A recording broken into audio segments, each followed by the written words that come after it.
Ensonga yayongezaayo okwanjula kwa Chosen yali nsonga ndala nnyo tena wekwataganya na mukolo gwa taata. Bya taata bikadde. Naye nga yagukola. Ne bikadde. Babijeyo buje. Ayi taata abeera n'emikolo mingi ebimu bye balona bino bye bansindikidde nga si bituufu. Wala nakabidi akalake bansindikidde aka taata. Ng'omukolo si gwa taata. Taata nakunnyonnyola luli alina omukyalo owe. Atali mama ba Chosen Beki gwabadde naye ebbanga. Mama wa Chosen Beki yakuzisa ba Chosen Beki. N'owakwade Chosen Beki yetayagala nnyo kiraga. Yagala nti bazadde be baki bali wamu. Ate era bonna abaagala. Sekajja bondi ne bana abaana ezeekula etya. Fena ababuli ne Chosen Beki ekizibu kyabadde nga singa tukabira ebbanga lyonna kyakumisinga nga mwami we. Va ku Sekajja. Ate bw'olira driver we Pete ngalina abaana ba Chosen Beki ate bondi esukka okitegeera lwaki gwe balabe nnyo family ya Sekajja basiramu family ya Chosen Beki balokole naye tewabaddewo okusika muguwa because civil marriage gye bakyuzinze mwenna bagatta teri yagenze mu kanisa teri yagenze mu muzikiti naye bazadde bajja kubaawo n'abasumba bajja kuba babasabire ono yawanise Bayibuli ono n'awanika Quran kitegeeza nti tetugenda kukkiriza ate eddiini kutwawula tugenda kukkiriza ate eddiini kumenya mu maka naye tukoze tutya bino byegamba biyamba bana abatulaba olina omwagalwa omusiraamu toyagala kusiramuka kati ate waliwo chance y'okukuuma omukwano gwammwe efamily tezeeyawuddeemu civil marriage wejjira togenda kuwulira family nga zisika muguwa waki batwala mu church wati batwala mu muzikiti kubanga civil marriage weeri kikole kiggwe era tewalabiddeyo bazadde nga bayomba kuba bonna babadde okay Gakwaro nti wali akawaayiro mu basiraamu nti nga kadil alina okulwana nnyo okukyusa ate omukazi eddiini ekimubanja naye tebiba byampaka kuba yesi yamukyusa tulina okusanyukirako ku Chosen Beki kyatuuseeko ali mu celebratinga mukwano gwe ali mu mukwana ate ffenna tugulaba teyayagala kubaako single mother kati ate gwe ng'oyinza okuba tonnafuna mukisa kufuna muntu akukiina wadde okuwasa wadde okugamba nti wamwe bagambe bategeke naye ate tonyiigira bafunye mukisa gufumbirwa kuba abantu abamu nze nabalabye abo abakyala benda ku social media abamu ogenda omwetegereza ng'omubuuza naye ogumukolo gwo gwaliriddawo nga tegubangayo nga teri wadde agenda n'omukiina lwakuba nti abamu mikwano gyange abamu omuntu nonyanoga saagala mumwogerako n'omuleka kuba twesanga tetwagala kukola mpalana tuli ne Ronnie Maka Kiyingi wakika akomyewo once again nga yakava ku mukolo ogwabadde ogw'ebbeeyi bakoledde ku mazzi nga bambadde white nga bambadde black ne white yabaddeko white yabadde y'abagole abagole bokka be bagamba okwambala white mmwe abazze mwambale black naye osobola okusanga omuntu gwe bayise nga ate yeetumiikiriza ayambadde ekkala y'abagole nanti oluusi aba bambi tobanenya asobola okuba nga kyekyambalo kyalinayo ewuwe ekya white nga talina kya black nga esuuti gyalina etegerekeke waka kisoboka omanyi lwaki kati omukolo gwa Chosen Beki ekisooka babawadde late notice ya dress code bagibawadde late lwaki ekifo Chosen Beki yayagala akikuume nga kyama mugenda okukolera omukolo kati invitations yazibawa nga ku Monday ng'omukolo gwankya ng'ate kwe kuli dress code kati mbuulira tone aba yajjeewa essuuti ya black obudde obwo ng'ate abadde yategeka ya grey nti obutusi obutamunenya izo ganandiyagadde okwambala black naye kintu nfunye reeti olaba taata we taata tebamuwa dress code genda weegendereze taata tebamuwa dress code Ronnie abazadde n'abantu abakulu tebabawa dress code kubanga baba bakuyambye na buyambi okujja ku mukolo gwa abantu abakulu basiima busimba banga bakaola bakabaka okujja ku mukolo okusiima busimbi okujja ku mukolo gwo kyova tebatera kujja ku mikolo abazadde abantu abakulukulu abasiimye busimbi kati bwonteekako bya dress code oyinza obutamula biraddala so taata temubanja essuuti enjeru oba enzirugavu eyo gye yabaddemu eyiye emala abalayo yemusingira walaba akatambi mbu yakola naye emikolo era gye yalimu emikolo yagikola yakola emikolo taata abasinga bwakoma ne banoonya ngeri byakuba mu Chosen Beki taata nakunnyonnyola luli alina omukyalo owe atali mama ba Chosen Beki gwabadde naye ebbanga mama wa Chosen Beki yakuzisa ba Chosen Beki n'owakwade Chosen Beki yetayagala nnyo kiraga yagala nti bazadde be bali wamu ate era bonna abaagala yetagala kiragalaga nnyo naye ali eno mama ali eno ekyemikolo bikadde ebyo si kituufu ne bino bye bali mu kwogera mbu yakoze omukolo ku lunaku lwa gundi. Omukolo gwa Chozen baagwongerayo olwagwa taata we. Ensonga eyayongezaayo okwanjula kwa Chozen yali nsonga ndala nnyo talina weekwataganya na mukolo gwa taata. Bya taata bikadde. Naye nga yagukola. Ne bikadde. Baabijjeyo bujje. Ate taata abeera n'emikolo mingi ebimu bye balona bino bye bansindikidde nga si bituufu. Wala n'akabidi akalala ke bansindikidde aka taata. Ng'omukolo si gwa taata. Nga yagendayo bugezi. Nga yaliko bugezi ku mukolo ogwo. Kyabadde ngambe. Ne bansindikira ka video ne bagana naye bano bannange. Bakwanza bisagala nnyo bigendamu. Because twakizuula nti abantu bano abamu aba social media baba n'obulumi obwabwe. Ffe ne tulowooza nti alina point. Kumbe talina point, alina bulumi. Nga bw'olaba abakyala abamu aboogerera Chozen Becky. Abamu balina obulumi. Ng'abakyala. Takolebwa tebamukolanko ku mukolo. Tebamusuubizangako tebamukiinangako neewaabwe kuba ku bajjajjabe teri gwe bali bakoze wadde omukolo. Kati oyo omusuubira abeere musanyufu eri balabye baagala n'abalabye bakoze emikolo. Tekisoboka. Tasobola kusanyuka naddala abakyala. Era bw'olaba omukyala ng'ayogera bingi oba Chozen Becky beeraga beekabyakaabya. Omubuuze maama tujjukize omukolo gwo gwaliyo ennaku z'omwezi nga mmeka. Tulage ku bifaananyi. Ojja kizuula nga kuva ku bajjajjabe teri gwe yali yakoze mukolo. Bino ebintu by'emikolo biruma abantu. Oba olaba abantu ababaddeko mu mikolo be basinga osanyukirako abagenzi mu mikolo. Ng'oli yali agufunyeeko bw'ojje weegendereze. Abasinga tusanyukirako nga tukola emikolo be bantu nga baakolako ku mikolo. Ne bakyali baffe kabe basajja abakyali bo abatakolanga ku mikolo n'obaga nti ngenda kwanjula tebasobola kusanyukirako okujjako nga baagukola bo nga nabo baagukola. Bw'ate olaba obeera bubezi na mukyala wo waka n'osanga nga mukwano gwo ku lusegere si mufumbo ne kikweraliikiriza. Okimanyi ekyo? Weeraliikirira ki ate awo? Ky'osinga okweraliikirira mukwano gwe wa mukyala wo bw'abanga si mufumbo. Bw'omanyi ki oba amuwulirirako obujja nti ali mu bufumbo ewuwe.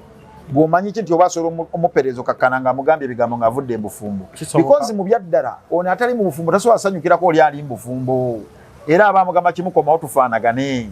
Kati buli olaba mukyalawo nga best friend we si mufumbo. Tandika okumanya biki bye boogera asobola okuba nga yagenda omalawo obufumbo bwobwo. Naye bw'abanga mikwano gya mukyalawo bonna bafumbo bajja mugamba agume nga nabo we bagumidde mu bufumbo. Kuba babuyiseemu.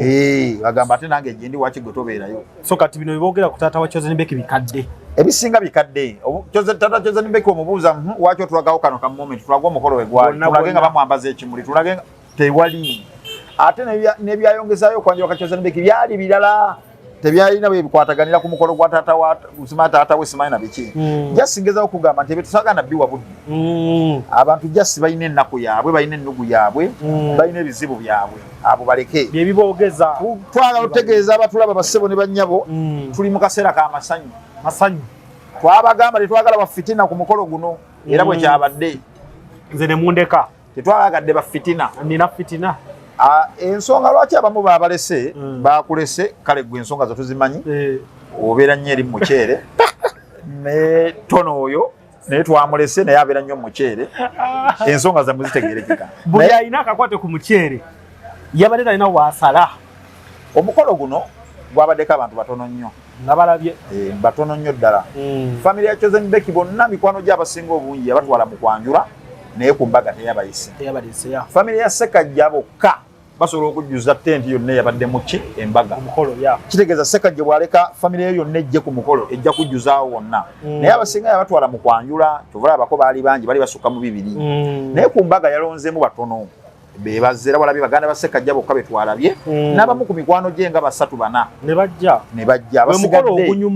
Abasigadde tebazze. Ne ku side ya Chozen Becky yalonzeemu batono.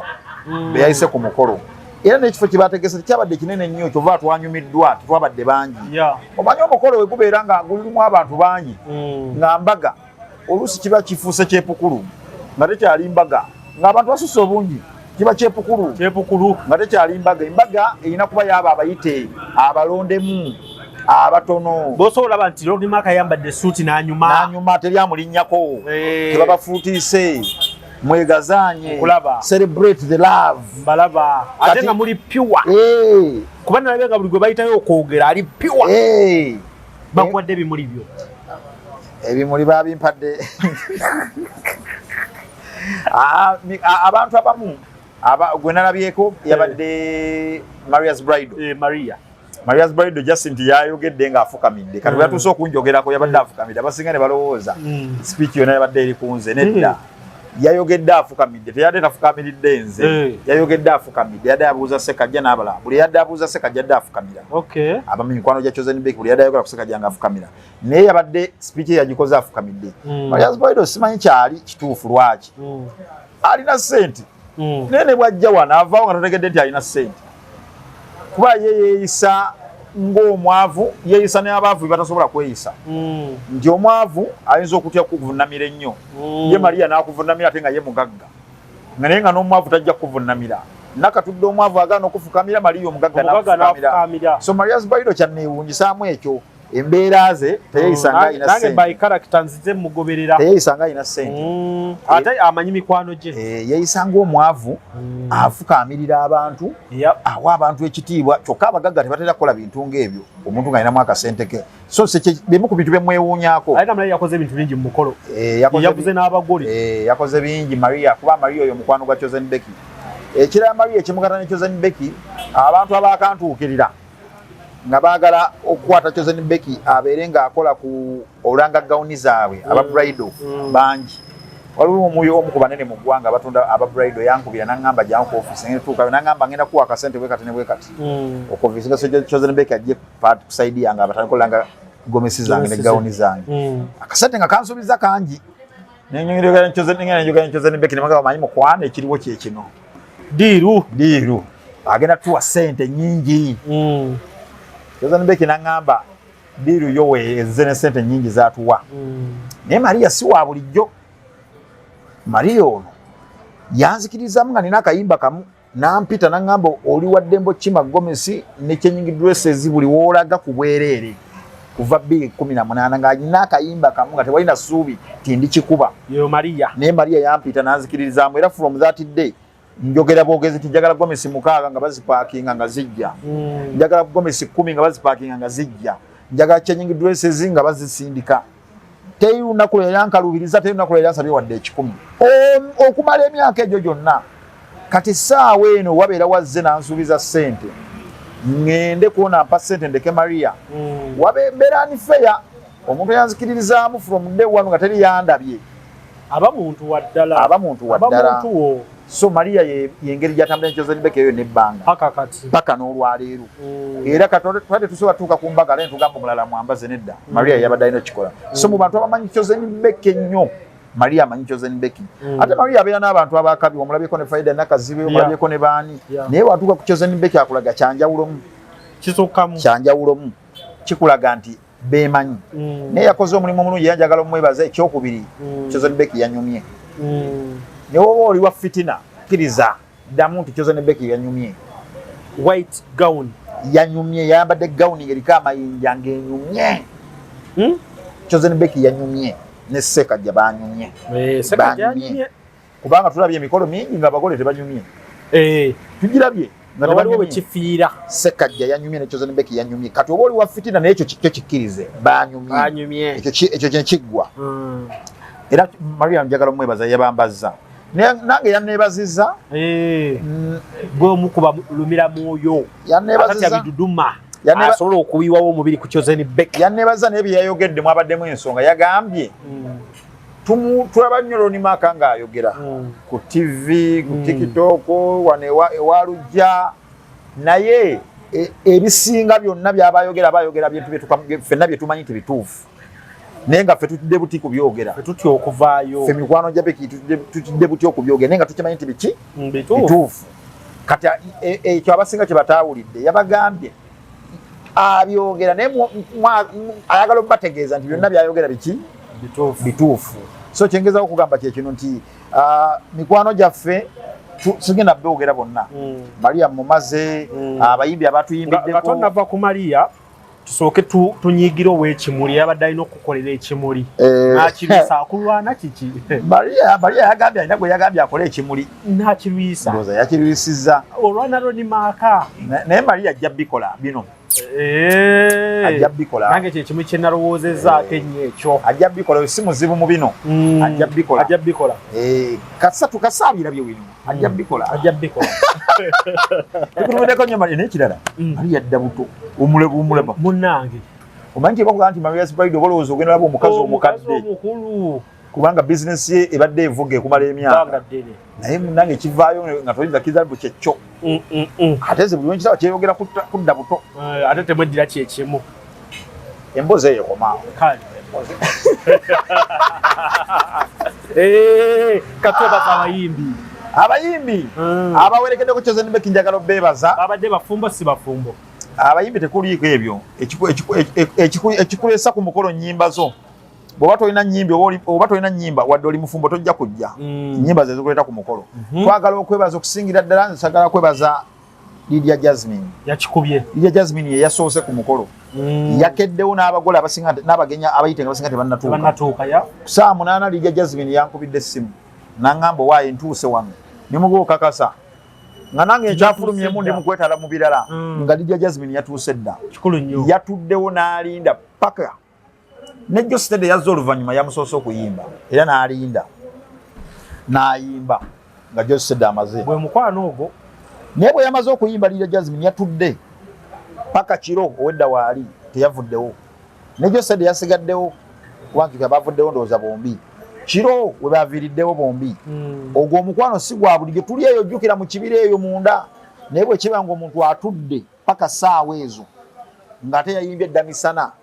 so Jasmine njagala mwebaza mu ngeri enjawulo weebale kwagala Chosen Beki weebale omukwano gwamulaze ku mbaga ye Josted weebale Mary Bata weebale omulala gwe njagala okwebaza ku mukolo gwa Chosen Beki ye Pia Pounds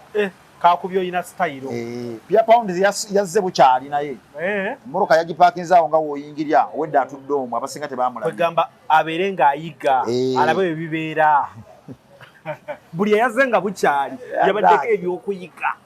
naye lujja n'ebintu bino kakati ekyokuyiga lwaki okiteekamu kati nakubuuzizza bafumbo ono gwe twogerako Chosen Beki mufumbo kati buli eyazze nga si mufumbo naye okuyiga si kibi nabo bajja kukola ebintu mujja gikola so Pia Pounds yazze bukyali yatudde awo ku mulyango oyingirye emmotoka yabadde epaakinze awo mwe yabadde naye wedda Kusaimu yeetala ebweru ng'olaba Kusaimu nga yeetala ng'omanya ate naye mugole naye teyazze na mugole we yazze yekka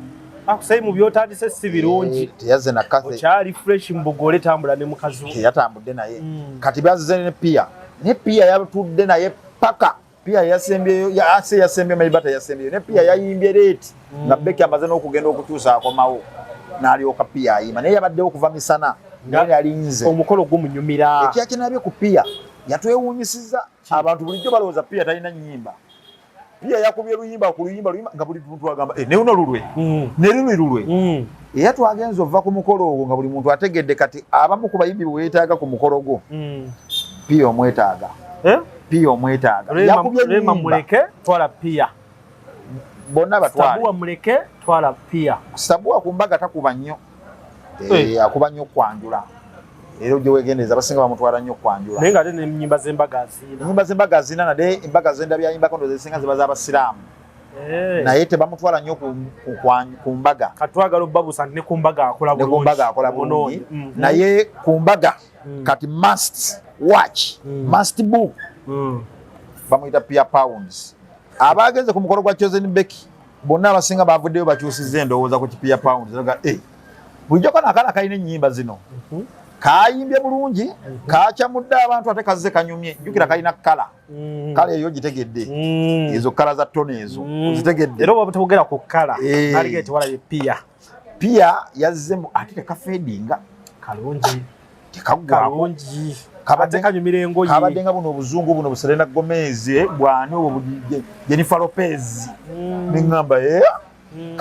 Pia yanyumisizza omukolo era buli muntu yabadde ku mbaga ya Chosen Beki yaransedde okulowooza ku Pia bw'aba akola embaga because nange nadde simulabaako ku mbaga gwe gwasoose naye Pia yanyumisizza kuba tumanye ennyimba azimazeeyo n'ateekamu kasitayiro keyayimba ne John Black kalungi yanyumye era Pia twagala okwebaza weebale kwagala Chosen Beki weebale mulaga omukwano weebale gumiikiriza abalala benneebaza be bakumye dress code eya Black ne mwambala engoye zibabaganda nammwe twagala obbeebaza kubala aganda ate nga kumpi 98% bonna babadde mu Black bamama chicken bonna black mama Chicken njagala kwebaza mu ngeri enjawulo yazze ne twogeramu awo tulina bye twayogedde awo mu kwogera awo manyi wa vibe dance n'amusumulula emboozi n'esumulukuka wagamba ina akasente yakandaze yakuwadde yabikoze atesobola okwogera nga teyabikoze nyabo tukubuuzaako webale yabikoze era sina kye mubanja mama wa Chicken webale nyabo yabadde ne vibe yasanyusa amazina yagazinyi nze ng'omuntu yankozeeko bw'oba okoze Ronnie Mark nange oba onkozeeko yankozeeko siwe kiri naye era nawe asobola okuleeterezezo so mama Chicken webale yankozeeko kirungi amulala gwe twagala nawuliddeko nti naye emikolo kati agyesunga yarangiri twavuddewo awo nga waliwo abasunze emikolo yabaddeko mama wa Chicken kwabaddeko Subi Queen yazze ne boyfriend we lero biri serious luvubuka lugoggofu luli awo lwaze lunyumye buno bu new stock namulaba era yagambye ku new stock tavaako stock ompya yagaye tava ku stock ompya yazze n'obuvubuka omutooto tanyirira bwati ne banyuma yazza yambadde dress ina fashion sigitegeera oyo Subi Queen fashion yabadde eyita wano bweti nekkirira wano bweti kati nga waneraga ttatu ne waneraga zittatu everywhere era kuba akyalabika bulungi sikobi azimulungi ate sente ayina akyalabika bulungi kuba omukwano gwe gubadde gukyamusumbuwa omukwano alabika yabitereezezza kwana nabyo omukwano gwalina n'oyo omusajja we gwe yazze naye nga kirabika omukwano weeguli ebyaddala ni stock tetukoze bubi stock empya tetukoze bubi stock empya labika ejja bikola buli wamu wenjiraba eri mu bikola olaba Vinka agenda mu campaign stock empya ne Vinka omulese mu mbozi eno ndi wamu kubaina stock empya Irene Ntale gwe boyogerako Karo Nantongo ne Miss Uganda former Miss Uganda naye ayina stock empya so ebyo omukolo gwa Kizombe gwabadde wala magusute ku reception ezibadde teziri za bulijjo mu mbaga ensonga lwaki twakikoze bwe tutyo Kizombe engeri gyali muyimbi w'amaanyi ayina abamwagala bangi naye n'abalaba ayina bangi kati osobola kukwata mukolo n'omala gaguteeka wantu abalaba be basobola kugutuukako anytime anyday ne bakukola bye baagala kati emikolo ng'egyo giba gyakwegendereza kikikwasa emikolo egyo negitwaza walako n'abaagala okujjonkera okwonoona omukolo gwo oba tubalekedde nnyo mukisa kwonoona mukolo gwo oguteeka wala ne security n'ebeera tight omukolo gwabadde wala naye wabadde walungi teri biwoggana tuli ku mazzi oyiteeyo miti bo bayise ku mazzi naye ffe twayise ku lukalu muyiteeyo miti kati ogenda olaba nga akafo kabadde kalungi ekiro we twatuuse obuwuka ne bututawanya obuwuka buno buva ku mazzi obwe bwabadde bungi nga bali eggaba ku mazzi bwabadde bungi naye wedda bajja ne bakubamu omukaawo ne bubula ekirala leero njagala okwebaza aboogezi ebaziwa si be bakikuttemu era bawulira eddoboozi leero njagala kubeebaza ziwa omwogezi ziwa ne munne gwe bayita MC Pizza bwe bakola babiri njagala kubeebaza bw'oba onoonya abamu ku bantu abasinze okukola obulungi ku mukolo ogwo aboogezi bali mu kifo kisooka bakoze bulungi kuba ekirungi bwe kibaawo tukyogera n'ekibi tukyogera leero ziwa ne Pizza njagala kubeebaza bakoze omulimu omulungi from omukolo egwatandikidde paka mukolo kuggwanga credit omuntu agosooka ogiwa ku mukolo gwonna aboogezi batuwumbiridde batusanyusizza batukoze bulungi omukolo gwatambudde bulungi nabadde sibalabangako ku mbaga ko nawidde abantu bagamba nabo abasinga badde babalabango ku mbaga babalaba mu kwanjula naye bwe twagenza ovaawo buli muntu ng'akkiriza nti ziwa basobola okukola ki embaga obulungi babikoze bulungi njagala beebaza era njagala kugamba mukulu mwogezi ziwa ne Pizza oli gwakola naye big up on yourself mwakikubye ku mukolo gwa Kizombe mwebale nnyo mwebali eddala twagala n'abalina emikolo emirala babawe si mu bubi bakoze bulungi ne ba Ashers kampani yakola ku kwanjula ye yakoze ne ku mbaga kampani ya JMM ejjenya linkugamba luli ey'omwana ono wa Soroti Dora Jinis bakoze ekyenjawulo kyalina ndowooza kuba Ashers abalala yaleeta bangi Dora kimanyi era wabanga atulaba kyalina okumaintaininga aleeta bangi kuba tugenda ku mikolo emirala nga ba Ashers baliwo basatu bana kati Dora aleeta bangi nga bali everywhere ng'ate teri atudde balina bakola okuva kuva ku mirimu egy'okutegeka babeerako owa decoration ne bamuyambako ow'emmere ne bamuyambako owaki ne bamuyambako tebajja kuweereza bino byakusa bayambako buli muntu abayazze ku mukolo so njagala okwebaza kampani eyo ndoza nagirabiko eriko GMM event planners something like that naye nga yoyo Dora Jimmy's munonye Dora Jimmy's TV awo goyagala akyaliyo ku Soroti ngavaayo alaga ennaku zino sikyamulaba nnyo Dora si muwala wa Senkubuge Dora muwala wa Senkubuge kozinga mmanyi mulala Dora Jimmy's mundage mu kifaananyi muwala wa Senkubuge ekyo mbadde sikimanyi Dora muwala si mumpi si mumpi mweru ate ayinza obutayagala kiwulira ekyo ayinza obutayagala kiwulira naye akoze bulungi Dora waba yoyo omumpi omweru muwala wa Senkubuge kalina kufujjo kawala kalina kufujjo byalina tayimuzi tu kawala wa Senkubuge naye mbadde sikimanyi ekyo naye bakoze bulungi so ndowooza bye byadde ku mukolo ogwo roughly kirungi kati toyogedde ku bipande byabadde ku mukolo abaana ebipande byabadde basitudde ku mukolo toteberetebere ebipande ebyo mwabadde mugenderera ki kakati kyonne ne banno nga mujjonkera omukolo guno abalemedde ku bipande twagala obategeeza nti ebipande ebyo bye mwalabye abaana bye badde basitudde ekisooka buli kyabadde ku kipande ekyo buli ekiwandiike kyonna ekyabadde ku bipande ebyo kyabadde kituufu tewaliwo kyonna kyabaddemu kulimba oba kuwaayiriza whatever you saw ku bipande ebyo byonna byadde bituufu kino ekya taata gwe bafunye afaayo caring dad kyabadde kyetaagisa nga tubadde mu mbeera ya taata atafaayo kasa gwakyogedde nga tunayingira mbaga Chosen Yakobo n'atwongera okukkaatiza ensonga ya taata atafaayo kati tuyingidde mu mbaga banjula taata afaayo kyabadde kyetaagisa ensonga eri bweti omukolo gwa Chosenbeki gwabaddeko abagole nga bombi balina abaana Chosenbeki alina abaana ne Sekajja alina abaana kati oba okola omukolo gwabwe balina obeerako ne moment y'abaana oyagala toyagala because omukolo gw'abantu bonna nga babye bazadde abaana bano lwaki baba balina obeera ne moment because abazadde abazze ku mukolo guno wale yaabwe ebeera ku baana because abaana boolo n'abaana booli bagenda kukwatagana batya kati moment eyo bagikoze kukakasa abazadde don't worry about us, don't worry about the children are safe, they are happy with their new dad, caring dad. Kati eyo message teyabadde y'abantu batone abali ku TikTok, teyabadde y'abantu bano abakuba abalina titi mu nviri abefitina, yabadde ya dictator meal, yabadde y'abazadde abazze ku mukolo abadde bali worried about the children. Lwaki tatwalabye ekipande kya caring mom kuba ne Sekajja alina abaana nanti ekintu kiri bwe kiti wale tebeera ku mukyala because omukyala yagenda obeera mu baana,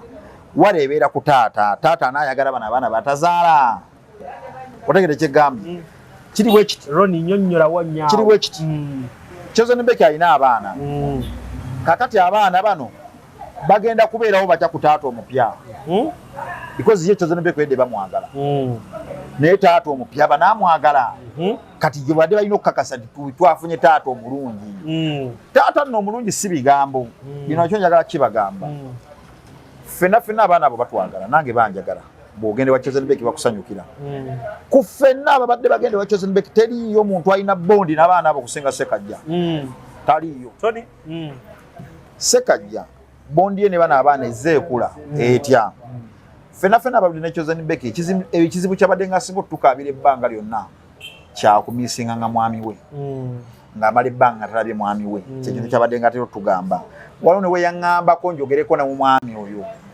nga by then yali aŋŋamba nti amaze 6 months tamulaba naye nga ne message ze takola ki taziddamu for 6 months ne mugaa sigenda kukikola Beki nali ebintu ebyo sigenda kikola nagwe namusindikira ayogere naye ne mugaa yogera nono mugambe yaba ayogera naye sigenda kwogera naye olunaku olulala teyabigamba nze bino yabigamba kyali waffe omu gwe tukola naye nga by then yali amaze 80 months nga tamulaba.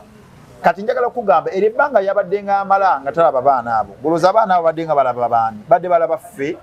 balaba mikwano gya Beki balaba Sekajja balaba driver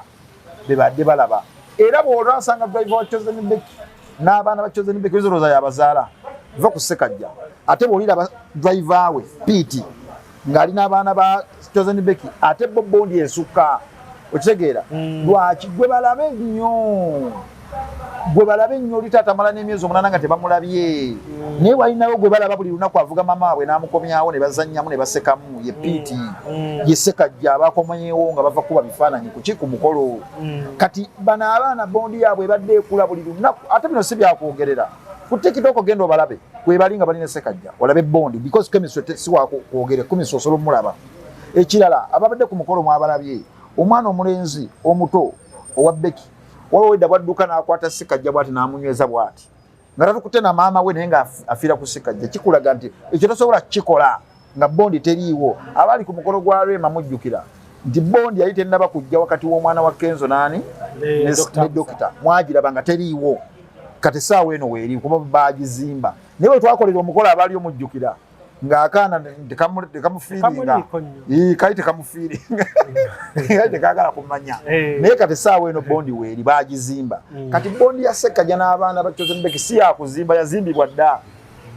ate ne chances y'okugizimba ngikunyonyodde ebaddewo okumala emyaka nga Ssekajja tanabadde okwagala Chosen Beki nga mukwano gwe mukozi we nga tukolera Chosen Beki ffenna kyendalabye mu nsonga ya Ssekajja kitegeeza ye yabadde wa mukisa nti omukisa gwali ku Ronnie Maka gwali ku driver gwali ku Ssekajja gwali ku yenna yeetolodde Chosen Beki nakirabye ngeza okugamba nekirala yensenga Ssekajja omuntu nakugamba luli is a very good guy era bwakulema okwagala obeerako obuzibu is a very good guy ayagalika very good is a very good guy manya omuntu omubi aba mubi ne waba yakajoza omulala gundi tajja soboka waliwo omuntu ajja ng'olaba gundi muntu mulungi Ssekajja olwali okujja ffenna twakirikinyira omusajja mulungi naye takyuse paka n'olwayo takyukanga akyali muntu mulungi tayogera nnyo mukakamu haja akirete ne wana akirage abantu bakirabe kireta kuwa n'ekyennyanja magoba waki okole fitina ekyennyanja abo bayaye baveeko oyo mayanja muveeko ekyandemu nga yatabuse haji abagambe haji wamayogera kiki ekyennyanja kinnyonnyole H&M restaurant gisitulewe ekyennyanja kiwa n'okwechandem fried fish tukotukako ne chips kati drinks zezijja kino kya mitwalo just mukaaga kino kyonna wale watali nnyanja abantu nga bana abo kati kino sikyabataano musobola kimalawo nakolayo ku mbaga oteekwa okuba bane mjeko H&M restaurant okola asobola ku ordaringa ku 0751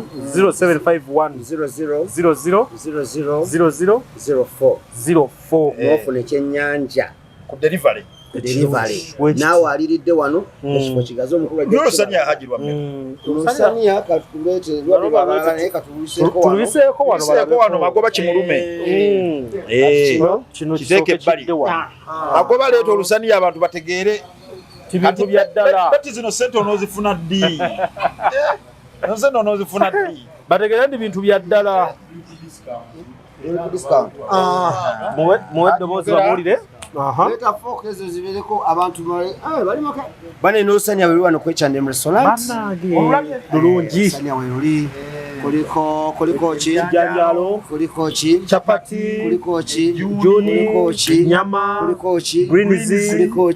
avocado kuliko nkoko yate muogo muchere ekibumba kicho ndabye wenkoko wairabye wokawo lumonde nyanya kachumbari sujuyiri nabiri walisobola kyoyagala kyokola netoke lirino tugamba nti kino sikyagalako sobola okukola Olusannya ng'aterwa chips chicken fast food Lusania fast food tukolamu yes tukawa n'eminwe ebiri entukako mino ntukuwe ekyennyanja kyo so wano buli kimu kibeerawo ajo tulina nnyo enamba eri 0751 00 yes obeera weefunira Olusannya olulungi H&M restaurant weefunira engege wane makindi okkirira ate kati yakkalina ayitawo tobula ayongerako waggulu magoba owulidde pate kati twaziwadde for free eno ya bwerere yes byakulya byakunywa bagikolage otakolere wano birthday onagikolerawa mpozi kyetuserabira lusaniya luno nange ngenda gendako nanu mu America 25 ndi awo mu America ogenda n'olusaniya ogenda basanyusa sure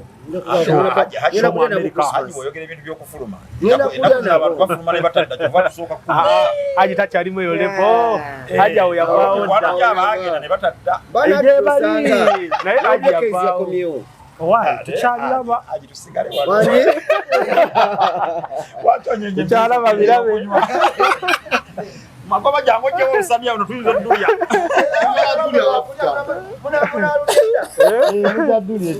Haji olutuwadde tululye tujja manyi magoba oyo so Haji ekintu akyongeddemu amaanyi akyongeddemu yasooka n'ategeka restaurant eyo mukazi wa Keizo omulabi kati ebyo byongera bagamba yakomyeyo Beti bulijjo bwotyo bw'oli Haji wamulabako Keizi nga yasumba wali naye kasa yakomyewo tubuulya ebituufu beti soko yakomyewo jago tubuulya ebituufu jangu beti jago tubuulya ebituufu Haji nga ze n'atubuulira naye galayika yakomyewo katusaba berenga yakomyewo wali kirungi ekyo ajja tuwe kantu ajja tuwa owaayi katubadde nkunyonyola nti ekyo eky'abaana abaana balina obeera mu mukolo ne message eyo yabadde y'abazadde babeere nga baguma bategere nti abaana tebalina buzibu ekyokubiri nti abaana abo bayagala sekajja ebyaddala era ne message zemwalabe sirya nti byakuuddiisa bamwagala ate n'ekirala waliwo factors ezibaddewo ezaleetera abaana abo okwagala sekajja absence omwana oyo bumutuukire omwana wa Chosen Beki n'omubuuza ku sekajja ne taatawo ani gw'osinza okulaba mu myaka 5 egisembyeyo oba myaka 4 egisembyeyo besatu egisembyeyo ajja kulaga nti taata nsono mala emyezi 8 simulabye omwaka ne we yali nga bakyali mulaavu era ng'amala ebbanga songezaho okugamba nti bano abaana ffenna twali tweraliikirira era odde olubuuza abantu bodda beebuuza ku mukolo nti naye bannange abaana bagenda sigala batya kati abaana bo ne babagamba we are fine tulina taata atwagala we are fine tulyoke mama waffe yafuuse sekajja kati waki ogamba teyafuuse sekajja ng'ate erinnya yalifutteko ababazo bagatta kyevudega nti ebipande byonna bye mwalabye buli kye mwalabyeko kituufu tekuliko kye baalimbye n'ekimu twabuzeeko kya caring mom ekyo kyonja kiremerako okubalansinga ati caring mom ayinza obuteetaagisa nnyo because abaana wedde mwadde mulaba baddewo basinga ba Chosen Beki kati ate abuuli tunamanya tutya nti bali mu mikono mituufu kati caring mom baabalimbye lwaki tebannaba kusala kujja kubeera na Chosen Beki babeera nani na maama waabwe kyevudde gamba nti byonna byolaba awo byabadde bituufu senga baataddeko mu caring mom baabalimbye because Chosen Beki tanaba kutandika kubeera n'abaana baani basekajja abaana babeera ne maama waabwe ababadde bagamba nti waliwo videos sima waliwo chats bikyani abasasula chats ezo byangu nnyo byakutegerwa kuba tusimanyi lwaki olaba kuba nti balina fitina chats bw'ozikebera ziri fake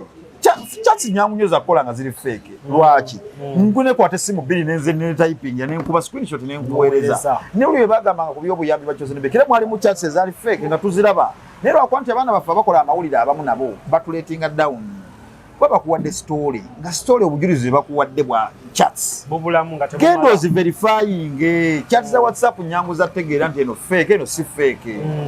chat eri fake osobola n'ogiraba nga ne dates zennyini oziraba tezikontana oli n'akulaga messages zonna nga za lunaku lwe lumu nga date yemu ne saawa yemu ne seconds ezimu n'omubuuza maama chat kika kyeno eri message mpanvu evaano paka eno reply mpanvu evaano paka eno naye ng'ekulaga byonna ziweereddwa mu seconds ezimu mu dakiika yemu yazitayipinze ddi mu dakiika emu just ebintu byakuverifying okutegeera nti eno chat eri fake eno teri fake lwakuba nti abamu bwe nayogeddeko naabo ab'amawulire abadde bakola story ezo abamu mikwano gyange omu yaŋŋambye nti waliwo yamukubidde essimu n'amugamba akole story eyo omulala n'aŋŋamba ye munyiivu tebamuyise ku mukolo ye bwe yaŋŋambye kyekimamuleetedde anti ngunyo munnamawulire tebamuyise ku mukolo era yataddeyo ng'ayomba n'avuma Chosen Beki naye yaŋŋambye amazima nanyiize tebampise ate nga nadde majja kumpika ekirala abantu abali mu kwogera ku Chosen Mbeki ku mikolo gino abasinga boogera bye babagambye kwogera. Abantu bafa abamawulire just baagala ku verifyinga bintu bino. Mu mawulire omuntu bwajja ng'ayogera story n'akugamba nti Lujja yaŋŋambye, kati ffe mawulire tetumukootinga tukugamba tuwete loli yakugambye. Bwe tugenda okukootinga nti gundi saidi tetusobola kukootinga mawulire nti Lujja yatugambye wamugambye. Katubera mu kuwawe kooting. Era mu mawulire tugamba tuwete loli oba mutugambe ffe tugendeyo. Bwe tugenda okukootinga tetugenda kukootinga lugambo hearsay tuwoli. Kati abantu abali mu kwogera ku Chosen Mbeki obabuuza bye mwogera mubimanyi nti nedda baŋŋambye mbyogere. Oli najja n'agamba Chosen Mbeki bwe bagenda ku mukolo egindi n'asula mu loogi simanya mu loogi ne mujjamu omusajja wali liddawa ndate waliwo yaŋŋambe yaliyo kati ogwo otuleetera lwaki naye ate kati nze bwe nzijja wano mba nkugamba kye nalaba kye nakola ekyaliwo nga ndaba ate nga nina n'ensonga nalina okubaawo. I had a reason to be there. Kati we bakubuuza nga gw'oyogera bino by'oyogera wali liddawa wali okolawo ki walina ensonga ekuleetawo. Kati omuntu ajja n'agamba ayogera ku omukyere n'omubuuzo ki ky'omumanyiiko, wakolako naye, wawangaalako naye, wabeerako naye, management wakolako naye, bano ababiri wabeerako nabo. Kati by'oyogera obijjawa obyogerako ng'osinziira wa? Anti tugamba ndi mutunulizi wa nsonga ozitunulira osinziira wa? Oyagala kwogera ku nsonga z'e Masaka ng'oli Kampala? Mu mawulire batusindika mu field. Ekituzisa mu field kusaka. Kati mu mawulire we don't listen to anyone at war. Tetukootinga buli omuntu gundi ayogedde. Ate n'abantu abali mu kwogera mu beegendereze bali mu kwogera bye babagambye okwogera. Teboogera bo bye bamanyi. Baliko sponsor. Omanyi waliwo omuntu okujja n'akola story ng'ayogera by'amanyi bye yaraba. Oli najja n'ayogera bye bamugambye okwogera. Gwe nojja n'oyogera mbu Chosen Mbeki yagenda mu loogi ng'agenze ku Kivvulu ne bamupangisiza loogi n'asulamu n'omusajja. Teri muyimbi wano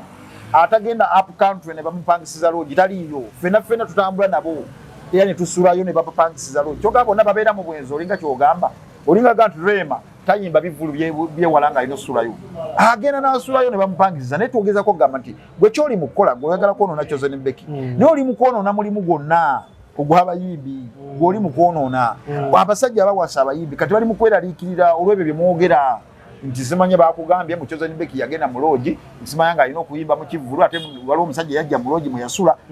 Gw'olowooza oli mu kufoojinga sole kwonoona naye onoona mulimu gwonna.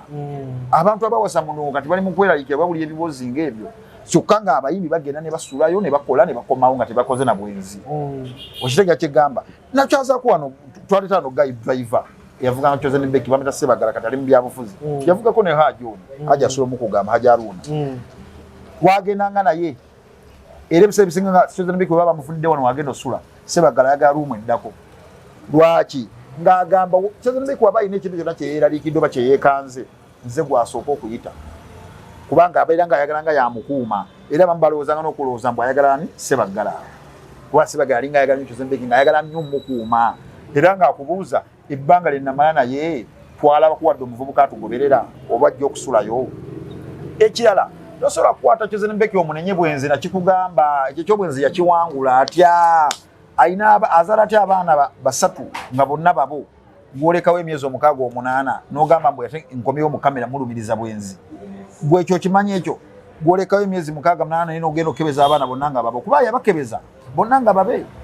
Kati ebyo tuκugamba nti ebintu ebyogerwa si bituufu naye n'ababyogera namwe mubateekeko koko mu butaala mubuuze obyogera osinziira wa waliwanga bibaawo. Kale tubulye yabikugambye obyogere gwe tuba tubibuuza oyogera ngaani wasinziirawo okubiraba oyogera by'omanyi oba oyogera bye bakugambye okwogera. So bino ebintu obiraba nze ndo abamu balinza okugamba tudifendinga nnyo Chosen Mbeki n'ensonga eri bweti tulina okusanyukirako ku Chosen Mbeki kyatuuseeko ali mu celebratinga mukwano gwe ali mu mukwana ate ffenna tugulaba yayagala kubaako single mother. Kati ate gwe ng'obayinza okuba tonnafuna mukisa kufuna muntu akukiina wadde okuwasa wadde okugamba nti wamwe bagambe bategeke naye ate tonyiigira bafunye mukisa gufumbirwa. Kuba abantu abamu nze nabalabye abo abakyala benda ku social media abamu ogenda omwetegereza ng'omubuuza naye ogumukolo gwo gwaliriddawo nga tegubangayo nga teri wadde agenda n'omukiina. Lwakuba nti abamu mikwano gyange abamu omuntu noyanoga asaagala mwogerako n'omuleka kuba twesanga tetuwagala kukola mpalana tumalize Ronnie ng'ombuulira ku civil marriage eno bagambye nti omusajja tayongerako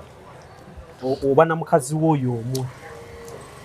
ebyo byamateeka saagala bitaputa because sinze mutuufu bitaputa wadde nnina kyembimanyiiko naye ekya civil marriage kiba bwe kiti civil marriage of late abantu bajettanidde nnyo ennaku zino era bw'ogenda layini eba nnene lwaki civil marriage erina ebintu byeyanguyaako kati oluusi kyaki zimanyi owanvuya emibiziko tegimanyi okuwanvuya ekirala waliwo abamu ababa bafumbirwako edda nga bawasaako dda divorce bw'ogikola mu kyaki tebaddamu kugatta wadde okoze divorce bagana okuddamu okugatta bo bagaffe twagatta kyaggwa tusattulula kati ate olina kugenda mu civil ezo nayo advantages weziri ekirala ekiri ku advantage ya civil era wakikyo Beki yadde agyetaaga civil marriage ekola nnyo ku madiini ag'enjawulo omwa Sekajja musiraamu Beki mulokole nali manyi yasiramuka anti kati ngezaako kunnyonnyola nti si buli abaagalana nti ono alina osaladde eno musobola okwagalana buli omu mu ddiini ye senga muba mwetegeera naye temulina teeka okusika muguwa obutateekawo osika muguwa kyekya civil marriage kyekisooka senga batandise owoza tugenda mu muzikiti tugenda mu church olwedde muba mutandise osika omuguwa kati awo civil marriage wejjiramu abazadde mwenna mujja nga tewali akaayana mbu waki bandeese mu church waki bantutte muzikiti bazadde ba Chosen Beki basiraamu manya bakatuli balokole basumba bazadde ba Sekajja basiraamu kati family ya Sekajja basiraamu family ya Chosen Beki balokole naye tewabaddewo okusika muguwa because civil marriage gye bakyuzinze mwenna bagatta teri yagenze mu kanisa teri yagenze mu muzikiti naye bazadde bajja kubaawo n'abasumba bajja kuba babasabire ono yawanise Bayibuli ono nawanika Quran kitegeeza nti tetugenda kukkiriza ate eddiini kutwawula tugenda kukkiriza ate eddiini kumenyamu maka naye tukoze tutya bino byekugamba biyamba bano abatulaba olina omwagalwa omusiraamu toyagala kusiramuka kati ate waliwo chance y'okukuuma omukwano gwammwe efamire tezeeyawuddeemu civil marriage wejjira togenda kuwulira famire nga zisika muguwa waki batwala mu church waki batwala mu muzikiti kubanga civil marriage weeri kikole kiggwe era tewalabiddeyo bazadde nga bayomba kuba bonna babadde okay Ronnie nti waliyo akawaayiro mu basiraamu nti nga kadil alina okulwana nnyo okukyusa ate omukazi eddiini ekimubanja naye tebiba byampaka kuba yesi yamukyusa simanyi oba nkiddemu eddiini ekimubanja eyo ekikubanja buli ddiini yonna bakikola n'abalokole bakugamba oli mubuulire enjiri buulira omwami w'enjiri akole ki alokoke naye ensonga eri bweti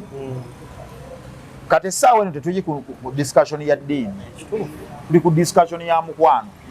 omukwano guli important eddiini eri important naye essaawa eno kyetuliko kya mukwano ate with love ebisigadde byonna bisoboka omukwano nga gweguli nga gweyongera bulina ku Chosen Beki asobola osiramuka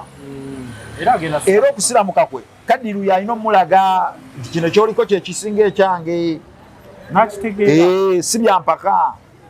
kati gwolinga agamba olwokuba ofunye omusajja omusiraamu siramukirawo olwakakasa oba osiramuse okuva ku mutima oba tosiramuse kuva ku mutima osiramuse kwambala byambalo tubuzaabuza okusiramuka okutuufu kunyina kujja in process Lwasa teyasiramuka mukazi ebyalwasa saagala byogera kutuli mukogera ku bantu abali serious kuno discussion y'abantu bali serious kakati ekirala tojja kunga nti olokose olwokuba ofunye lujja omulokola amangu ago nedda it is a process nina okubuulira enjiri mpolampola nojja ng'ogonda ate Katonda yakulokola Allah yakusiramula so sinze nze ogwange gwakubuulira njiri kyokka so nze kyegamba kyekino tukkirize Chosen Beki waba wakusiramuka ajja siramuka naye okusiramuka okutuufu kweka okujja empolampola by process tetukiremezaako nnyo ate waliwo n'abasajja abasala ne badde eno website y'omukazi tobamanyi bamanyi bangi mulangira Suna teyasala nadde eno bamanyi bangi basasa waliwo kyaliwo gwe baatayiririra lwa mukazi nga mukazi yali musiraamu naye nga atayirira muluma nnyo oba yali alaavu wali esooka leeta kuluma olw'ekigendererwa naye eruma so tone mugaya yali bamutayirire kale tubebaza okubanga mutugoberedde emyaka wegigenderera webakutayirira kayinza obutadda ate nakutayirira kwolwo ayinza okuba nga yakuyinako embeera nakatwalira ddala so tubebaza okuba nti mutugoberedde ne muganda wange Ron Mark Kiyingi nabagambye omwaka guno nejiddako gyonna ngenda bba ntambula naye mu nsonga nyingi nnyo eziba zitambula mu mawulire zimanyi nti muba mwetaagako eddoboozi eryo ery'enjawulo erimanyi okuba nga ate mumanya ki ddala ekitambula. Twagala okwebaza Hajji Haruna ku H&M tuwadde ekifo wetutudde otusobodde okuba tutuusa ebigambo so akuume paka tunaddamu